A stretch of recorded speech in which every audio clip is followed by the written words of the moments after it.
maybe you want to, take some of these ideas into your own Goodreads keeping track of. Was there a sentence there? Hey nerds, it's Michaela back again with another video. This is, I believe, my first video of 2021, which is exciting. I hate that it's coming out so late in January, but the first 2 weeks of this year were terrible. Just incredibly busy and overworked, and I did not have time to breathe, much less film anything, so I'm doing this now. Today I wanted to give a bookshelf tour, but not a tour of these shelves, but actually a tour of my Goodreads shelves. I, like a lot of booky people, do use Goodreads to keep track of the books that I have read. This is something I used to do a long time ago, and then I created a new account, sort of like restarted it back in 2019? Sure. I have a very organized Goodreads shelf. This is just who I am as a person. I very much like meticulous organization. If I'm going to keep track of something, I want to do it well. I want to do it in a way that is sort of like helpful and interesting and intuitive and easy to use. I have a master's degree in information, and basically the only thing that this degree is like how to organize shit, which I am an expert at. And that's what I want to do today. I want to just like go through all of my current Goodreads bookshelves. I might add some more in the future. I don't think I've really edited this much since 2019. I may have added a couple of shelves, but not really. So it's mostly going to stay this way. And I always talk about like sort of the different types of things I track, what different shelves mean, what they mean to me. Like they might not mean the same thing to you. Because I think it's interesting. And maybe you want to, take some of these ideas into your own Goodreads keeping track of. Was there a sentence there? I have my laptop. Quick disclaimer, I am not telling you how you have to interact with Goodreads if you interact with Goodreads at all, if you choose to do that, right? I don't particularly care what you do on your Goodreads account. This is just mine. If you want to know how I organize my Goodreads, this is it. You can have just one shelf, and that is like absolutely valid. This is just what I do. Take it and as a piece of information. I don't know. I will scoot over, so I'll probably put like screenshots here. Otherwise, I'll be a center. Who knows what's going to happen? It's 2021. So the first thing I will say is that I do not use the want to read or currently reading default shelves. I don't use them. I don't keep track of what I'm currently reading. I'm a one book at a time kind of person. There's only two things I'm ever reading at a time. One is whatever like physical book I'm reading, and the second is whatever like comic book collection I am reading. I don't feel the need to put those in there because sometimes I read an entire book in a day and I'm like, am I going to put that on Goodreads? And then sometimes it takes me a week. Like, I never really know how long it's going to take me to read a book, and I just don't, to me, I don't see the purpose of putting that on there. Some people find that interesting. I don't particularly care. So it's the same thing with the want to read. Sort of in my like hiatus between like my old Goodreads account and my new one, I just kept track of books I wanted to read and an Amazon wish list. That doesn't mean I was buying them on Amazon. I try extremely hard to like never buy things off of Amazon. It's pretty rare that I do. But you have to admit, like, Amazon's list keeping, like, they have so many things that like it's easy to keep lists on there. So whenever I hear about a book that I want, I just add it to my Amazon wish list. And when I go to buy books, usually from my independent bookstore in town, I go onto that list and then I search for them through my independent bookstore. I just don't keep it on Goodreads. I just didn't feel like moving it over. So I do have the red shelf, and that's because that is default. I don't think you can get rid of it. As of recording this, I have read 233 books. By the time I get around to editing this, you might be seeing a different number. I also keep track of the year I read this, and I do that in two ways. I tag it with the year, so 2019, 2020, or 2021. So you can see in 2019, I read 108 unique books. In 2020 was 115, and so far in 2021, it is 12. Again, you might see a different number depending on when I edit this. I also keep track of how many books I reread in that year. So I have reread 2019, reread 2020, and reread 2021. And that's just for me. I like knowing the difference. I just like keeping track of how many unique books I'm reading and how many rereads I've done. In 2019 and 2020, my reading goal for those years was 100 new books, so books I've never read before. So it was actually very important for me to be able to distinguish. This year, I don't have that kind of stipulation, but I'm just continuing the trend because, it's at the end of the year, I'd like to see. I am actually hoping to reread more books this year, so I would like to see how many I ended up rereading at the end. I do have a shelf specifically for ARC. This past year, I was not able to go to Y'all Fest in South Carolina because of, the disease. But the 2 years before, I was able to go and I got a huge collection of arcs, and then I read those arcs and, reviewed them or talked about them here. And so whenever I am reviewing something on Goodreads, or I'm linking to my review on Goodreads, I want to make sure that that is tagged with arc so that it's clear that the copy that I am reviewing is an arc copy. There are also some in here that are actually not books that I got at Yelfis, but a friend of mine from whom I borrow books very frequently, she has a lot of arcs in her collection. So if I have borrowed an arc from her, I will, even if it's an older book now that's been out for a while, I will still mark that as arc just so it's clear that the copy I'm reading is an arc copy. So like take that with a grain of salt. I also have 3 different age group tags. I have children, middle grade, and young adult. As you can see, young adult is the one I read the most. If a book has not been tagged with one of those 3 things, that means it was like sort of your standard adult age group. Like it's not meant for a specific like younger than adult person. The only reason I really have read any children or middle grade is because I had to read several of these books when I was in grad school, so I logged them on here appropriately. I like middle grade fiction, actually. I think it has a tendency to be very good, so I am hoping to read actually some more. Children's books, probably won't be reading a ton more. I just don't really see a need for it, but I just kept it there, and now it's there.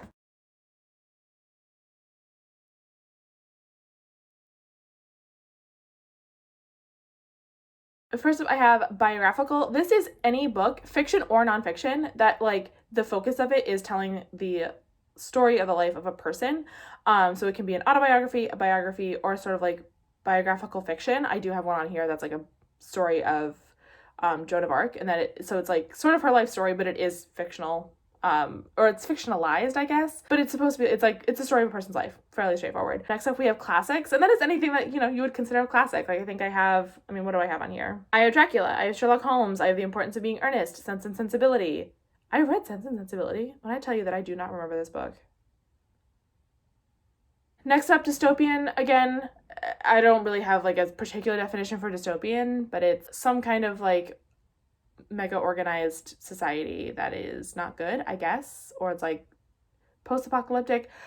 Lots of different types of dystopians, but I feel like if you survived the late 2000s through early 2010s, you are well acquainted with the entire concept of dystopians. And so we have essays. This is just like any book that is written in an essay format, like it's a series of essays and not one long narrative. And so we have fantasy, and so we have fantasy and sci-fi. We'll jump down to sci-fi.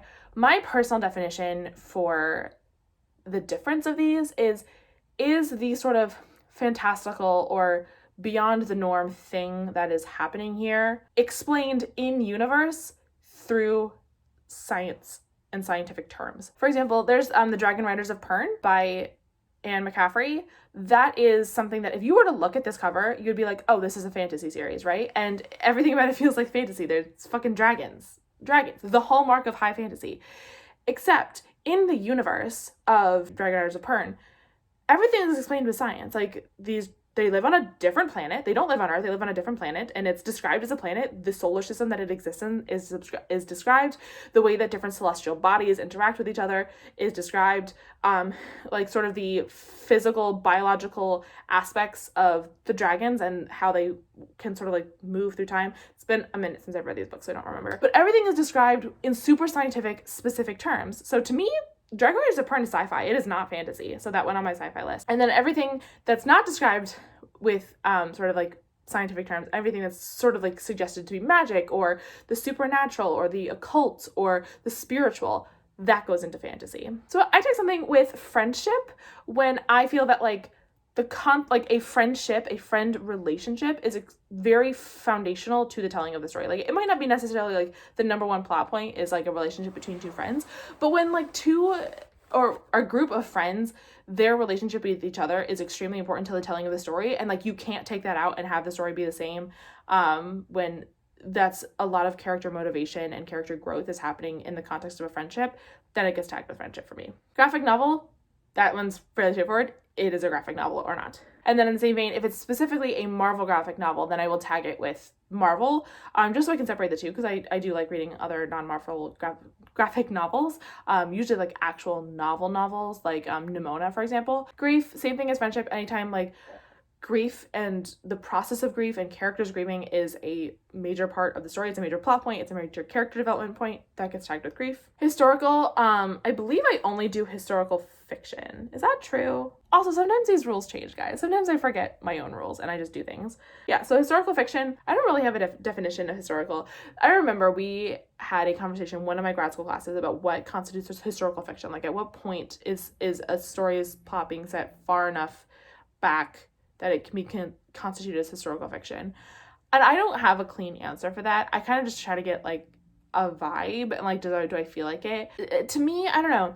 I feel like if it's before my parents' generation, then it's historical. So like, you know, I could see someone else who's like maybe older than me having a different definition of historical, and that's fine. For me, it's just like sort of generally, like it could still be the 1900s, right? Like maybe like pre-World War or like World War I or earlier.